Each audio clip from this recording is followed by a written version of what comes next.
Amis des Yvelines, bonsoir. Retour du soleil et donc retour sur le balcon pour notre rendez-vous quotidien. Il est 19h30 et c'est l'heure de votre journal des Yvelines.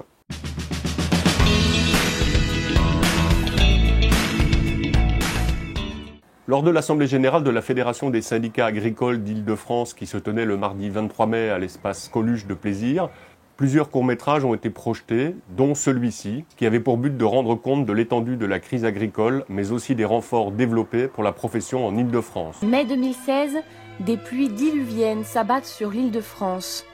Fermes inondées, champs submergés, récoltes noyées.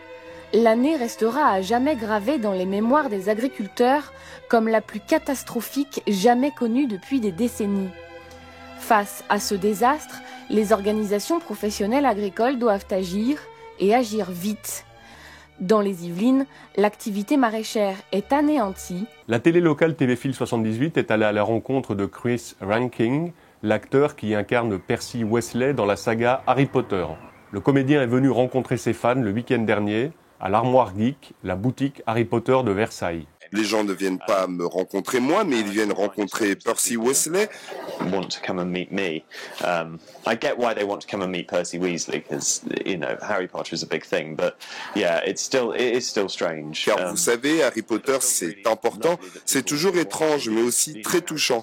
Harry Potter signifie beaucoup de choses pour les gens. Ça a été toute leur enfance. C'est incroyable de faire partie de ça. C'est agréable de voir les gens venir pour dire ça et dire merci, venir nous rencontrer. Qu'est-ce que vous pensez de Versailles? Peut-être que le château de Versailles, c'est comme Poudlard, non? Oui, c'est comme une autre version de Poudlard. Poudlard est très différent du château de Versailles. Je pense qu'il est plus grandiose. Je ne l'ai pas encore vu, je l'ai aperçu quand on m'a conduit ici, mais je vais peut-être aller l'explorer.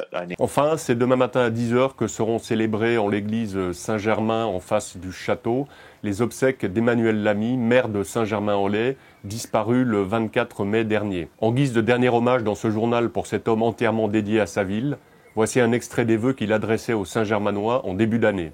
À Saint-Germain, nous avons continué sur un bon cap à investir pour préparer l'avenir, malgré la baisse des dotations, sans augmenter les impôts et avec des projets de forte valeur ajoutée. J'en citerai quelques-uns. Bien sûr, la lisière Pereire, qui va créer des logements, qui va créer des emplois, ce dont nous avons besoin. J'évoquerai également le tramway, qu'on appelle désormais le tram 13 express. C'est un très beau projet qui va changer la vie des Saint-Germanois, qui va désenclaver les quartiers ouest et sud, qui va permettre là aussi des créations d'emplois et qui va avoir un autre avantage, c'est celui de décongestionner la circulation en centre-ville le matin aux heures de pointe. Demain, les quelques nuages qui ont décoré le ciel aujourd'hui disparaissent pour laisser la place à un franc soleil. Ils referont leur retour seulement en fin de journée. Les températures grimpent de 13 degrés dans la nuit à 27-28 degrés dans l'après-midi. Et c'est déjà l'heure de nous quitter, de refermer la page de ce petit condensé d'infos du département. Je vous souhaite à toutes et tous une excellente soirée, une belle nuit. Et je vous dis rendez-vous demain, comme d'habitude, à 19h30. Ensemble, nous vivrons bien les Yvelines. Au revoir.